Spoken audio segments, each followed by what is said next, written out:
all, how are you? Monica here. So tonight we're going to be talking about something that I'm a big fan of.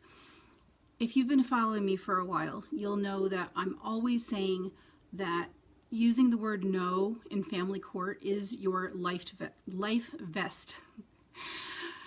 And I'm a huge fan of just saying no from the onset. The minute something comes into your case that you're not comfortable with, that you're not really keen on having to pay for it, you don't want something, you don't want a third party coming into your case to create layers of more litigation later on. I'll explain that in a minute. You just don't, for some reason, you just don't want extra people involved in your court case, because all you want to do is simply dissolve your relationship with your former partner and raise your kids as you have been and be done with it and move on with your life, and you don't really want to deal with other people. And so I always say that using the word no is your life vest, and using the word no saves you a ton of money. Boundaries and empowerment in a family court is a huge money saver. And the question tonight is, what if I say no and I'm forced into it anyway? What if I use my rights and the judge says no and forces me to do this thing I don't want to do anyway? So let's start from the beginning. This is an anonymous parent who reached out to me, and she's in the process of she's very early on in her case. She's in the very beginning. She's not even divorced yet. And by the way, the time to say no is as early as possible. The sooner you could say no, the better. You're always better off saying no from as early as possible. As soon as you're aware of your rights, then using the word no will serve you so much better than if you start saying no 6 years into your case like I did. I didn't start saying no until 2016, and my son was taken in 2010. So I sat around for 6 years, never said no, agreed with everything, jumped through all the hoops, did everything I could to please the judge, make the judge think I'm a good person, and try to win myself back into the judge's good graces so I could win back my child, and it never worked. So I didn't start using the word no until 2016.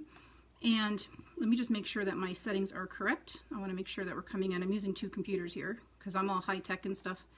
So let's make sure we're coming in.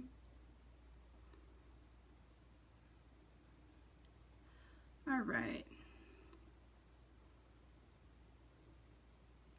Okay, good. So yeah, so there I am.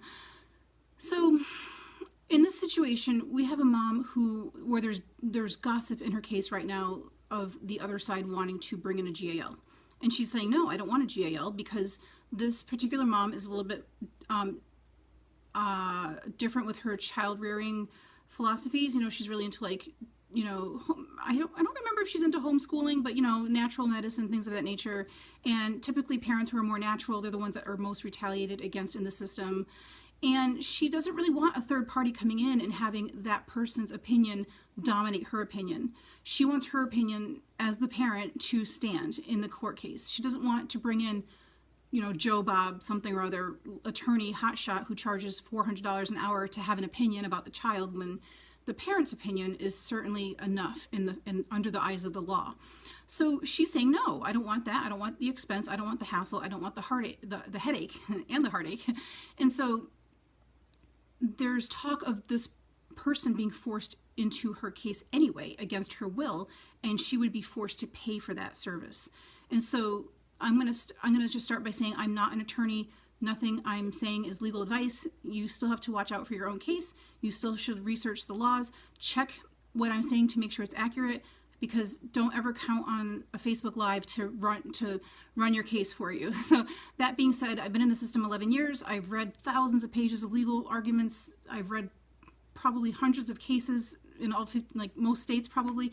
I've read books on this issue. I've been a student of Ron and Sherry Palmer's fixed family court system for 5 years now. I've just been studying a lot, and reading cases, and also reading outcomes of parents who do use their rights, and reading outcomes of cases where parents don't use their rights. And I've been looking at the results of both, and I'm using my own case as a template as well. I didn't use my rights at all for 6 years. I started using my rights from year 6 to year 11. So I have seen those results in my case as well. So, so I'll just tell you, overall, parents are always better off using their rights. Now, parents will often become very fearful of using their rights in family court. They are afraid of retaliation. They're afraid of being extra. They're afraid of standing out and looking different. And it's not really fun being on the outside and not being part of the status quo. It's uncomfortable. It's very uncomfortable to be the only parent doing something, because who wants to be the only parent? I mean, like when Rosa Parks was arrested for not giving up her seat to the white man, there was a lot of discomfort there where she was like, I don't really know if I should be doing this because no one else is really doing this. And it's scary to be the only person standing up, because, you know, if 100 people stand up and someone wants to shoot at the crowd for standing up, you know, that's different than being the only person standing up and getting shot. So it's scary to be on the fringe and doing things differently than what everybody else is doing. But if you look objectively at the data doesn't look good. I mean, for 50 years, we've had kids losing access to their father. And now in the past 15 or so years, we have kids losing access to their mothers. And we have tons and tons of families going bankrupt over this. We have the housing market collapsing over family court issues. We have the healthcare system collapsing because of family court. Our education budgets are collapsing because kids who are losing out on one of their parents are now depending on special ed in school to make up for that deficit. And we have a lot of other economies collapsing because of the problems in family court. And this is generational, this is multi-generational. So we know, like a lot of us know deep down that something has to change and that somebody has to stand up and do something. And my job, what I like to teach parents is like, why can't you be that person? Let me just swipe over here. I don't know how to hide, it's okay, it's all good. So, you know, and this mother in particular wants to be one of the parents that stands up to the system. And she's probably making informed choices about this and looking at what the outcomes are when parents aren't standing up. So one of the questions that this mom had was, what if I use my rights and the judge just says no? So namely the First Amendment. So if someone is forcing you into a contract with a third party, then, again, this is not legal advice. If someone is forcing you into a contract with a third party, then that is the state compelling speech. If the state is making you pay for services that you don't want, the state is forcing speech that is adverse to your interests, that is against what is best for your life and your situation. So, for example, if someone forces me to pay $20 to somebody's, election campaign, and I don't support that person's viewpoints, that is compelled speech, because money has been declared to be a form of speech by the Supreme Court.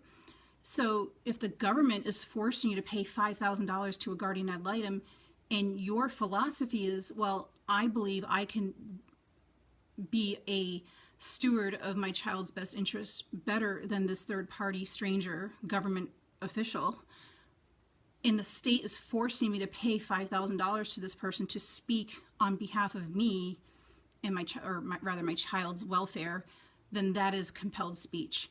And that is a First Amendment violation. The First Amendment says that nobody could force you to pay money for services that are adverse to your interests and are philosophically opposed to what you believe is right.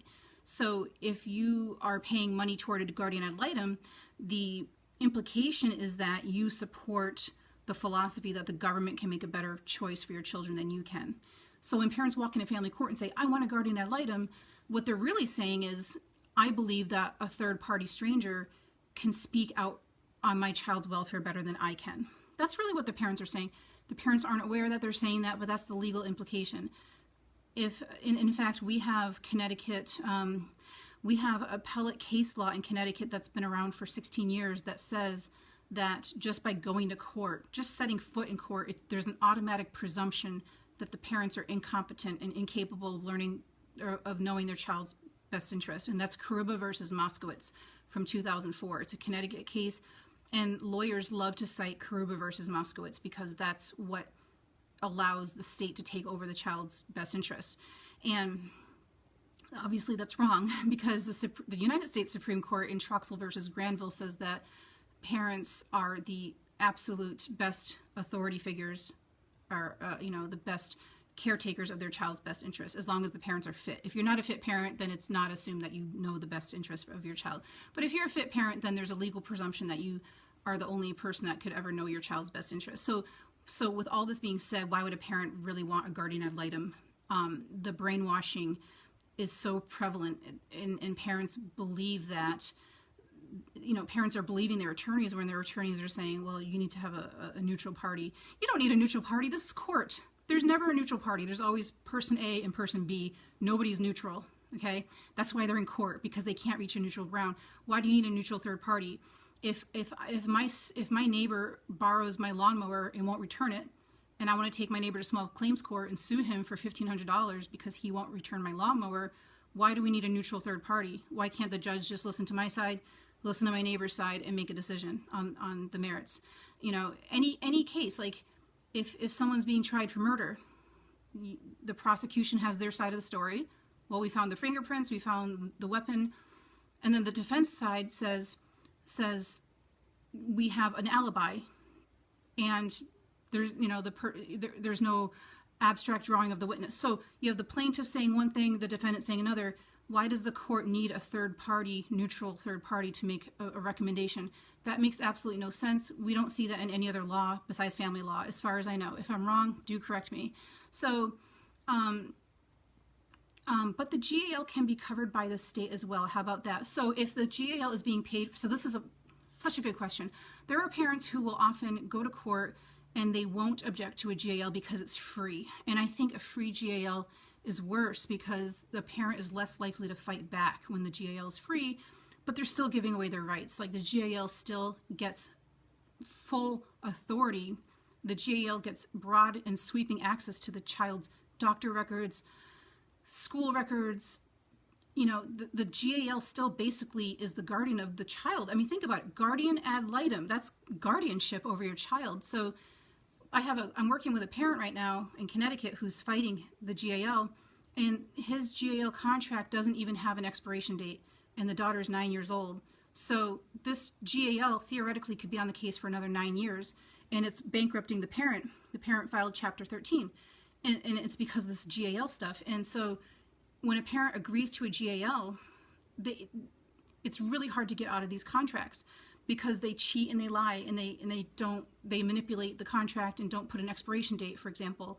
And so, or if the parent starts off with a free GAL but then gets a $20,000 raise at work, like a bonus or something, the judge could look at that and say, well, you just got a bonus, so now you have to pay money to this lawyer, this GAL. So if the GAL is free, I feel like that's almost worse, because a parent is less likely to object from the beginning. So I had a free GAL in 2012 and 2013. And a free GAL is still a complete waiver of your rights. So again, we covered compelled speech, and again, I'm going to keep saying it, I'm not an attorney, not legal advice, do check your laws. But the United States Supreme Court said in 2018 that forcing someone to pay for services that is adverse to their interests is compelled speech, and that is not allowed under the First Amendment. So if the state is forcing you into a contract, they can't do that. You have the right to say no to contracts. You have the right to not be, put into a legal contract. It's null and void if you don't consent. So you can say no. So this is where a lot of parents get tripped up. Usually parents are okay saying no. They're okay with that. Where they fall apart and freak out is when the judge doesn't care and they're forced into it anyway. So I'm going to just reassure you here that what are the odds of a judge, after having all these laws in place for 50 years, these illegal laws, these contradictory state laws that contradict United States Supreme Court case law, that contradict the First Amendment, the 14th Amendment, the Fourth Amendment, when you have all these laws that are in family law that contradict actual laws, what are the odds of some judge behind a bench being like, oh yeah, you're right, that does violate the First Amendment, sorry, let's just forget about the GAL? Why would a judge throw the entire family law industry under the bus by agreeing with a parent in the trial court? The judge will lose all of their clout with their buddies and the other flying monkeys in the system. There's no incentive for a judge to ever be like, oh yeah, you're right, let's just uphold that. because they're going to screw it up for everybody else. They're going to screw all of their attorney buddies, their GAL buddies, out of a job.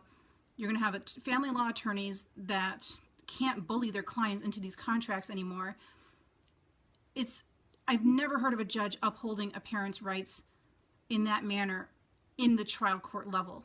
You have to expect that you're going to wind up in the appeals court. If you say no, and if the judge says, well, too freaking bad, and you want to keep pursuing it, you have to expect that you'll end up in the appeals court. So I would not be afraid of that, and do not look at that as a failure. Every single civil rights movement has had situations like this where they were forced to go into the higher courts. Obergefell versus Hodges, which was the gay rights case, that went all the way to the United States Supreme Court. Why were these two people forced to go that high up the ladder? It's because these lower courts don't want to screw it up for everybody else. They're going to just do the wrong thing. And so don't let that get to you, because you can, again, not legal advice, but you can get a stay of execution on your case. That's what's happening with the other Connecticut parents who are fighting this. By the way, I have a really good feeling about Connecticut GAL laws. Like, I feel like in a year, I think something major is about to happen, because there's 3 parents right now in Connecticut that are fighting their GAL contracts, and they're killing it. Like, they're going to kill it. And I'm super excited about this. I knew this day was going to come. Me personally, I cannot advocate for any more change. I'm locked out of the system. My documents were shredded. I'm dead in the law in the family courts. I can't go back, basically. And it's going to depend on another parent doing this. I have overstayed my welcome in the family courts, apparently. So other parents can come in and do this. And so I know that this sucks. And so a lot of parents, they get really lost because it sucks. They don't like this. It's uncomfortable. It's scary. They don't like being that outside parent doing that different thing. And it's not fun at all. It's not sexy. It's not glamorous, but it's meant to be. Somebody had to come along and do this, and that person is you. And so you're good. because the alternative to not doing this is to let this person into your life for God knows how long, for this undetermined amount of time, and they can bill frivolous amount of billable hours. If anyone has had this experience, put it in the comments, where they just have these outlandish GAL bills. GALs are charging $250 to $350 an hour to drive to court. They're charging for time in the car. If you're in Connecticut and you're in near Fairfield County and you're dealing with all that traffic going into New York and stuff, and you're sitting in traffic for an hour, you just billed your client $400 for sitting in traffic. They are billing for non-professional time. Now, that's, so you're going to be in that situation if you don't say no. And also you have someone else having guardianship over your children. You have someone else making medical decisions for your children, and educational decisions and religious decisions. If your children, there's another, she's not a client, she's not a student, she's just a mom I know in the Connecticut court system. Her guardian ad litem forced her little boy out of the religious school that he was attending, and now he's in public school, wearing a mask 6 hours a day, and the parents didn't want that, but the guardian ad litem is taking so much money from the parents that they can't pay the tuition for the little boy to go to his school. And so the guardian ad litem recommended that he go to public school. And the judge said, okay, because these people have legal guardianship over your children. Basically, guardian ad litem. They are the guardians of your children. So to get out of a situation like this, what I would do is file. So there's talk in this particular case with this mom who reached out.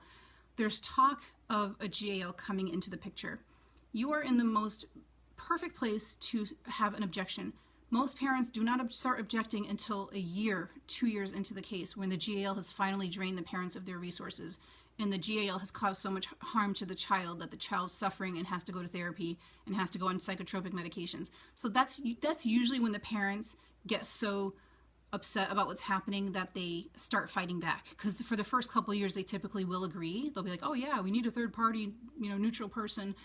And they think that they're doing a very parental duty by getting a GAL. They actually think it's the right thing to do.